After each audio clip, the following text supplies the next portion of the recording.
My name is Dr Simon Opher. I've been a GP in Dursley in the Stroud area for about 30 years.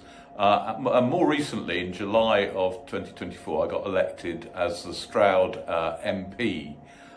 So I just wanted to talk a little bit about things that around justice and joy. And for me, I was just thinking about my own passions. What brings me the most joy, I think, is my family, and that's my parents, that's my wife, my 3 kids, and now I've got a couple of grandchildren as well, and they're really the passion of my life.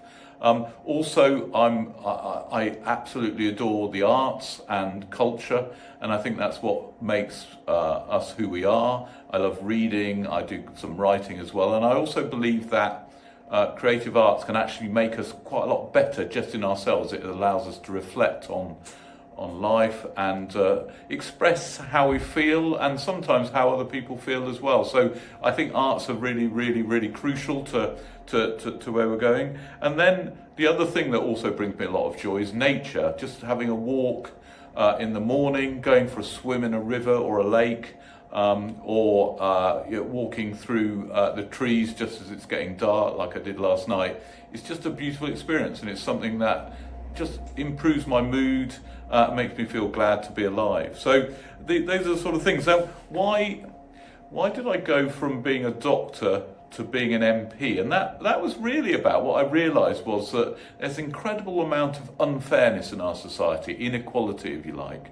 And what that does is that, for example, in the Stroud area, the life expectancy varies by 10 years between the most deprived and the least deprived. And that actually is a total injustice. It's one of the biggest injustices I know.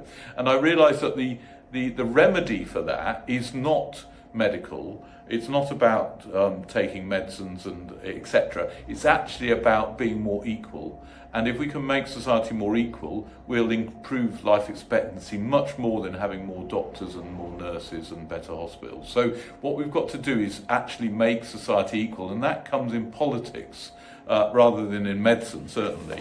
And in those ways, one of the things I've really noticed as a doctor was that one of the things that really restricts people's joys is when they're really socially isolated, and that means that they just don't see many people. And I think that the actual fact of having friends and going out and having social interactions is probably the most important part of our maintaining our mental health. And if we don't do that, we will become depressed. People who are socially isolated are at higher rates of depression. It's actually bad for you, and they've done some studies where they've realised that being socially isolated is as bad for your health, your physical health, as smoking 20 cigarettes a day. So that's how bad social isolation can be. So what we need to do as a society is we need to try and get rid of social isolation. So if someone is living on their own, we need to go and help them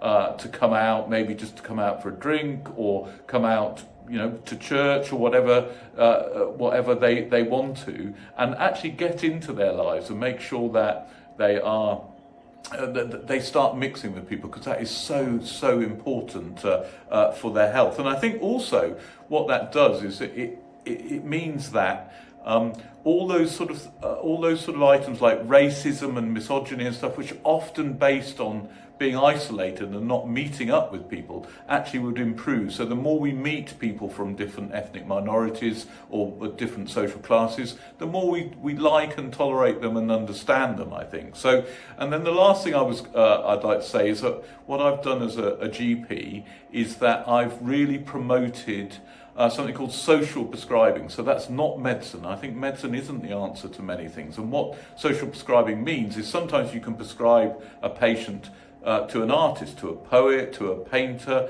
even to a dancer, and help them to dance and that sort of thing. And that gets them out, and it also gets them sometimes physical exercise, sometimes creativity, and it also breaks down social isolation.